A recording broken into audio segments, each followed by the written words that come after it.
अस्सलाम वालेकुम स्टूडेंट्स, उम्मीद है आप सब खैरियत से होंगे।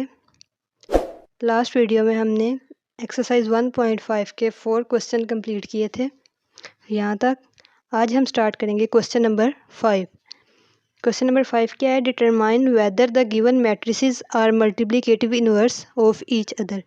हमें बताना है सॉल्व करके कि जो हमें मैट्रिसेस दिए गए हैं वो एक दूसरे के मल्टीप्लिकेटिव इनवर्स हैं या नहीं। ये हमने स्टेटमेंट लिख ली क्वेश्चन की।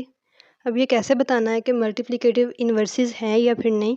हम इन दोनों मैट्रिसेस में से कोई एक लेंगे और उसका इन्वर्स फाइंड करेंगे और वो दूसरे मैट्रिक्स के इक्वल आ जाएगा। बेशक 3, 5, 4, 7 इसको ले लें और जब इसका इन्वर्स लेंगे तो वो इसके इक्वल आएगा, या अगर हम इसको लेंगे तो इसका इन्वर्स इसके इक्वल आ जाएगा। मतलब इन दोनों में से कोई एक लेंगे मैट्रिक्स और उसका इन्वर्स फाइंड करेंगे तो वो हमारे पास दूसरे मैट्रिक्स के इक्वल आएगा। अगर इक्वल आ गया तो वो इसके इन्वर्स है मल्टीप्लिकेटिव, अगर इक्वल ना आए तो वो फिर नहीं है। तो हम इसमें से इसको देख लेते हैं 3, 5, 4, 7। सपोज खुद से हमने इस मैट्रिक्स को नेम दे दिया मैट्रिक्स बी। सपोज या फिर लेट बी इक्वल है 3, 5, 4, 7। अब बी का इन्वर्स फाइंड करना है, तो बी का इन्वर्स कैसे फाइंड करते हैं? बी इन्वर्स इक्वल होता है एडजॉइंट बी ओवर बी का डिटर्मिनेंट। तो पहले बी का एडजॉइंट और डिटर्मिनेंट फाइंड करते हैं, बाद में इसमें पुट करेंगे। ये मैट्रिक्स बी है, इसका अब एडजॉइंट कैसे फाइंड करते हैं कि हम डायगोनल एंट्रीज़ को इंटरचेंज करते हैं। 3 की जगह पे 7 आएगा और 7 की जगह पे 3, तो ये आ जाएगा 7, 3। और इन दोनों की सिंबल्स चेंज करते हैं, दोनों के साथ प्लस है तो ये आ जाएगा -5 और -4। ये हमारे पास आ गया एडजॉइंट ऑफ बी। अब बी का डिटर्मिनेंट देख लेते हैं। ये हमने लिखी है determinant of B equal 3, 5, 4, 7। Determinant कैसे लेते हैं? 7 और 3 को मल्टीप्लाई करेंगे, फिर माइनस, फिर 5 और 4 को। 3 × 7 -5 × 4, ये आ जाएगा 7 3 = 21 -5 4 = 20। तो 21 - 20 इक्वल आ गया 1 के। तो बी का डिटर्मिनेंट हमारे पास आ गया 1 के। अब फार्मूला में वैल्यू पुट करेंगे, B inverse equal adjoint B of B over B का डिटर्मिनेंट। तो एडजॉइंट ऑफ बी जो अभी हमने फाइंड किया था ये मैट्रिक्स, इसको लिखेंगे डिवाइडेड बाय 1। ये हमने लिख लिया adjoint of B divided by B का डिटर्मिनेंट जो 1 आया था अभी, तो 1 से डिवाइड करके सेम वही आ जाएगा।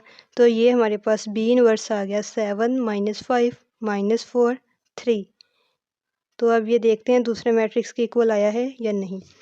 तो हमने बी को लिया था 3, 5, 4, 7 को और इसका इन्वर्स फाइंड किया तो वो आ गया 7 - 5 - 4 3, जो कि दूसरे मैट्रिक्स के इक्वल है। इसका मतलब दोनों जो हैं वो मल्टीप्लिकेटिव इन्वर्सेस हैं एक दूसरे के। तो यहाँ पे हम लिख देंगे लास्ट पे, ये it's proved that both matrices are multiplicative inverse of each other. तो ये हमने प्रूव कर दिया कि एक दूसरे के मल्टीप्लिकेटिव इन्वर्स हैं। अब क्वेश्चन नंबर 5 का दूसरा पार्ट है 1, 2, 2, 3 एंड -3, 2, 2, -1। अब इन दोनों में से जिसको मर्ज़ी लेके सॉल्व कर लें किसी एक को, उसका इन्वर्स फाइंड करेंगे तो वो दूसरे के इक्वल आ जाएगा। पहले हम खुद से सपोज कर लेंगे ABC, कुछ भी इसको नाम दे देंगे एक मैट्रिक्स को, और फिर उसका इन्वर्स फाइंड करेंगे तो वो दूसरे के इक्वल आएगा।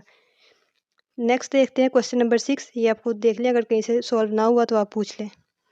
Question number 6, if A equal matrix 4, 0, -1, 2, B equal this, D equal this, then verify that A B का होल इनवर्स इक्वल है B इनवर्स A इनवर्स के। और दूसरा पार्ट है D A का होल इनवर्स इक्वल है A inverse D inverse के। ये हमने प्रूव करना है। तो सिंपली पहले इसकी लेफ्ट हैंड साइड प्रूव करेंगे, A और B को दोनों को मल्टीप्लाई करेंगे, जो आंसर आएगा मैट्रिक्स उसका हम इन्वर्स फाइंड करेंगे। और राइट हैंड साइड में पहले B का इन्वर्स फाइंड करेंगे, फिर A का इन्वर्स, और दोनों के आंसर्स को मल्टीप्लाई करेंगे। इसी तरह दूसरा पार्ट, इन दोनों में से कोई एक कर लेते हैं। सेकंड वाला देखते हैं। ये हमने क्वेश्चन नंबर 6 की स्टेटमेंट लिख ली, उसका सेकंड पार्ट सॉल्व करते हैं। DA ब्रैकेट का इन्वर्स इक्वल है A इन्वर्स D इन्वर्स के। पहले इसकी लेफ्ट हैंड साइड ली, DA का होल इन्वर्स, तो ये ब्रैकेट थी, पहले हम ब्रैकेट को सॉल्व करेंगे, मतलब D और A को मल्टीप्लाई करेंगे, जो इसका आंसर आएगा उसका हम इन्वर्स लेंगे। तो ये हमने लिख लिया DA इक्वल ये डी मैट्रिक्स और ये ए मैट्रिक्स। अब इन दोनों को मल्टीप्लाई करते हैं। सिंपल, पहले जैसे हम मल्टीप्लाई करते हैं, पहली रो को पहले कॉलम से फिर दूसरे कॉलम से, इसी तरह फिर दूसरी रो को पहले कॉलम से फिर दूसरे कॉलम से। 3 × 4 + 1 × -1, 3 × 0 + 1 × 2, इसी तरह -2 × 4 + 2 × -1, -2 × 0 + 2 × 2, ये आ जाएगा 3 4 ज़ार 12 प्लस माइनस माइनस 1 1 ज़ार 1, 3 × 0 0 प्लस 2 1 ज़ार 2, -2 × 4 -8 प्लस माइनस -2 1 ज़ार 2, -2 × 0 0 प्लस 2 2 ज़ार 4। ये हमारे पास आ गया 12 - 1 11, 0 + 2 2, -8 -2, माइनस माइनस प्लस 8 + 2 10, और साथ में सिंबल आ गई लार्ज नंबर वाली माइनस की। 0 + 4 4। अब ये हमने अभी तक ब्रैकेट सॉल्व किया है, डी और ए को मल्टीप्लाई किया है। अब इसका इन्वर्स फाइंड करना है। तो इन्वर्स किसके इक्वल होता है? डी और ए का इन्वर्स इक्वल होगा एडजॉइंट ऑफ डी और ए डिवाइडेड बाय डी और ए का डिटर्मिनेंट। यहाँ पे पहले एक मैट्रिक्स होता था तो इसलिए हम सिर्फ कोई एक लिखते थे। अब इन दोनों की मल्टीप्लिकेशन का इन्वर्स फाइंड करना है, तो इसलिए हम डी ए एडजॉइंट इसका फाइंड करेंगे, फिर इसी का डिटर्मिनेंट और बाद में इसमें पुट कर देंगे। ये हमारे पास डी ए का एडजॉइंट आ गया। डायगोनल एंट्रीज 11 और 4 को इंटरचेंज कर दिया, 4 की जगह पे 11 और 11 की जगह पे 4, और इन दोनों के सिंबल +2 था तो -2, -10 था तो +2। अब डिटर्मिनेंट फाइंड करेंगे डी और ए का। 11 2 -10 4 का, 11 × 4 सेंटर में माइनस, -10 × 2, 11 4 ज़ार 44, माइनस माइनस प्लस 10 2 ज़ार 20, 44 + 20 64। अब इन वैल्यूज़ को फार्मूला में पुट करते हैं। ये हमने वैल्यूज़ पुट कर दी। डी ए का इन्वर्स, सॉरी ब्रैकेट लगानी है क्योंकि होल इन्वर्स है, तो डी और ए होल का inverse adjoint of A matrix divided by determinant. अब इसको 1 बाय 1 डिवाइड करेंगे। 4 divided by 64, -2 divided by 64, 10 divided by 64 और 11 डिवाइडेड बाय 64। अब इसको सिंपल कर लेते हैं। ये डिवाइड होगा 2 2 ज़ार 4, 2 3 ज़ार 6, 2 2 ज़ार 4, फिर इसके बाद 2 1 ज़ार 2, 2 16 ज़ार 32। इसी तरह ये सॉरी 2 1 ज़ार 2, 2 3 ज़ार 6, 2 2 ज़ार 4, 32 आएगा। और इसी तरह 2 5 ज़ार 10, 2 3 ज़ार 6, 2 2 ज़ार 4, और ये ऐसे ही रहेगा। इसका आंसर लिखते हैं। अब यहीं पे लिख लेते हैं पहले। 1/16, यहाँ पे है 1/32, 5/32 और 11/64। यहाँ पे माइनस भी था, ये -2 के साथ। तो ये हमारे पास आंसर आ गया लेफ़्ट हैंड साइड का। अब सॉल्व करेंगे राइट हैंड साइड। ये हमने आंसर लिख लिया जो हमारे पास लेफ़्ट हैंड साइड का अभी हमने फाइंड आउट किया। अब देखते हैं right hand side. Right hand side थी A inverse multiply by D inverse. पहले हम ए इनवर्स फाइंड करेंगे, फिर डी इनवर्स, और इन दोनों के आंसर्स को मल्टीप्लाई करेंगे। ये हमारे पास ए मैट्रिक्स था 4 0 -1 2 जो क्वेश्चन में गिवन है। इनवर्स के लिए हमें एडजॉइंट ऑफ ए चाहिए और ए का डिटर्मिनेंट। तो ए का एडजॉइंट आ गया, 4 और 2 को इंटरचेंज किया, 2 और 4, ये 0 और -1 था, ये +1 हो गया। 0 के साथ कोई भी सिंबल नहीं लगाते इसलिए वैसे ही आ गया। अब डिटर्मिनेंट फाइंड करना है।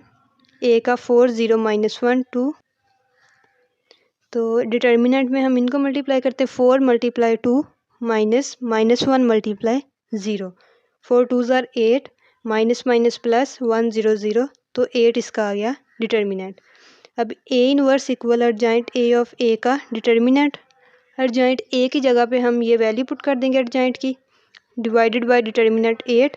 तो अब 1 बाय 1 इस एंट्री को डिवाइड करेंगे। ये हमने डिवाइड किया 2/8, 0/8, 1/8, 4/8। तो 2/8, 2 1 ज़ार 2, 2 4 ज़ार 8, ये 0 आएगा, 1/8, 4 1 ज़ार 1, 4 2 ज़ार 8। तो यहाँ पे आ जाएगा 1/4 0 1/8 और ये आ जाएगा 1/2।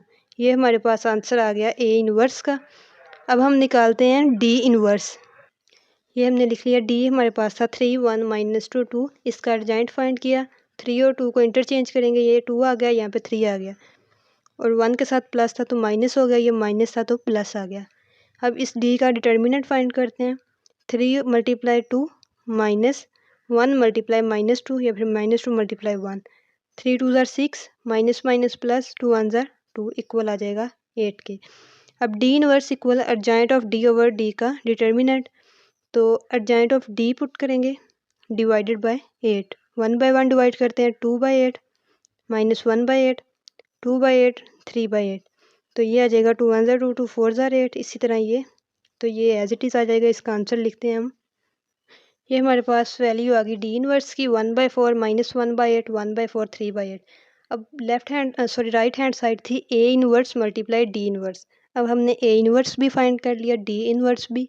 अब इन दोनों को मल्टीप्लाई करते हैं, पहले ए इनवर्स की वैल्यू पुट करते हैं फिर डी इनवर्स की।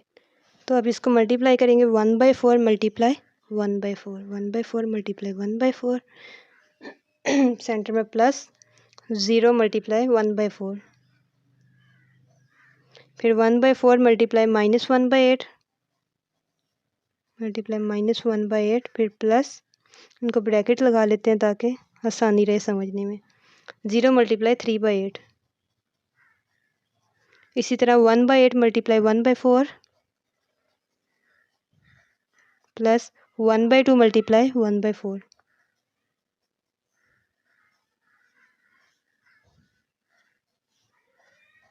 1/8 मल्टीप्लाई -1/8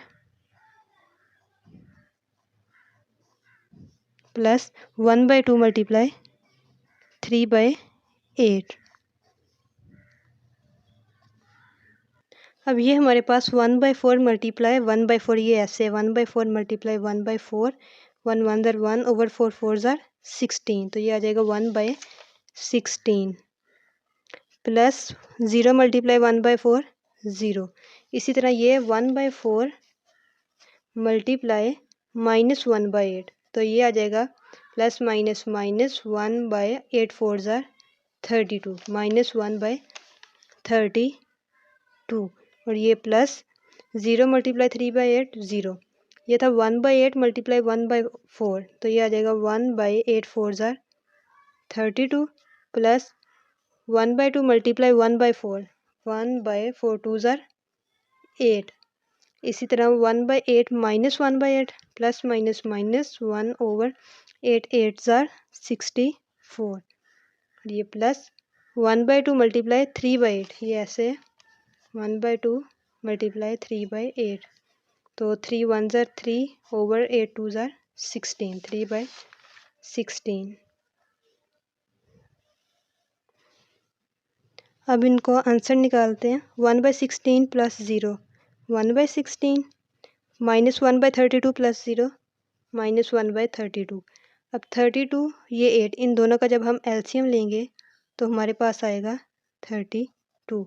एलसीएम कैसे लेते हैं, ये था ऐसे 32 और 8, ऊपर 8 से कर लेते हैं। 8 4 ज़ार 32 8 1 ज़ार 8, यहाँ पे 4 1 ज़ार 4। वैसे करते हैं ये पहले 2 से फिर 2 से, लेकिन सिंपली अब हमें पता है इस हाई क्लासेस में ऐसे नहीं करेंगे, डायरेक्ट सिर्फ समझाने के लिए। तो ये 8 और 4 आएगा, 8 4 ज़ार 32, तो ये 32 एलसीएम आ गया।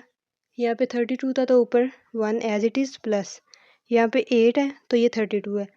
अब 32 को 8 से डिवाइड करेंगे, 8 4 ज़ार 32 होता है, उस 4 को मल्टीप्लाई करेंगे इस 1 से तो आ जाएगा 4। इसी तरह 64 और 16 का एलसीएम आएगा 64, तो ये 64 एज इट इज़ है तो -1 ऐसे ही आ जाएगा, प्लस 16 4 ज़ार 64 होता है तो उस 4 को हम 3 से मल्टीप्लाई करेंगे, 4 3 ज़ार 12। ये हमारे पास आ गया 1/16 -1/32 1 + 4 5/32 प्लस माइनस माइनस 12 - 1 11/64। ये हमारे पास फाइनल आंसर आ गया राइट हैंड साइड का, जो थी A inverse multiply D inverse. तो अब देखते हैं, ये इसको कह लें इक्वेशन नंबर 2, कि जो हमने लेफ़्ट हैंड साइड का आंसर निकाला था वो इसके इक्वल आया है या नहीं। तो ये था हमारे लेफ़्ट हैंड साइड का आंसर 1/16 माइनस 1/32, 5/32, 11/64। और राइट हैंड साइड का आया है 1/16 माइनस 1/32, 5/32, 11/64, दोनों सेम है। तो इसका मतलब है वेरीफाई हो गया कि लेफ़्ट हैंड साइड इक्वल है राइट हैंड साइड के। तो लास्ट पे लिख देंगे from equation 1 and 2 left hand side equal है राइट हैंड साइड के। ये हमने सॉल्व किया था क्वेश्चन नंबर 6 का दूसरा पार्ट।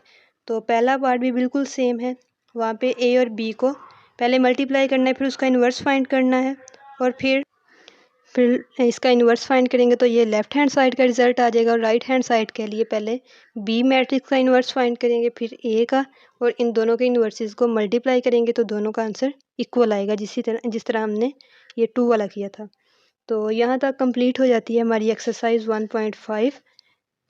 अगर आपको कहीं समझ ना आए तो आप पूछ सकते हैं। नेक्स्ट वीडियो में हम स्टार्ट करेंगे 1.6 एक्सरसाइज। तो अगर आपको वीडियो पसंद आए लाइक और सब्सक्राइब कर दें। शुक्रिया, थैंक यू।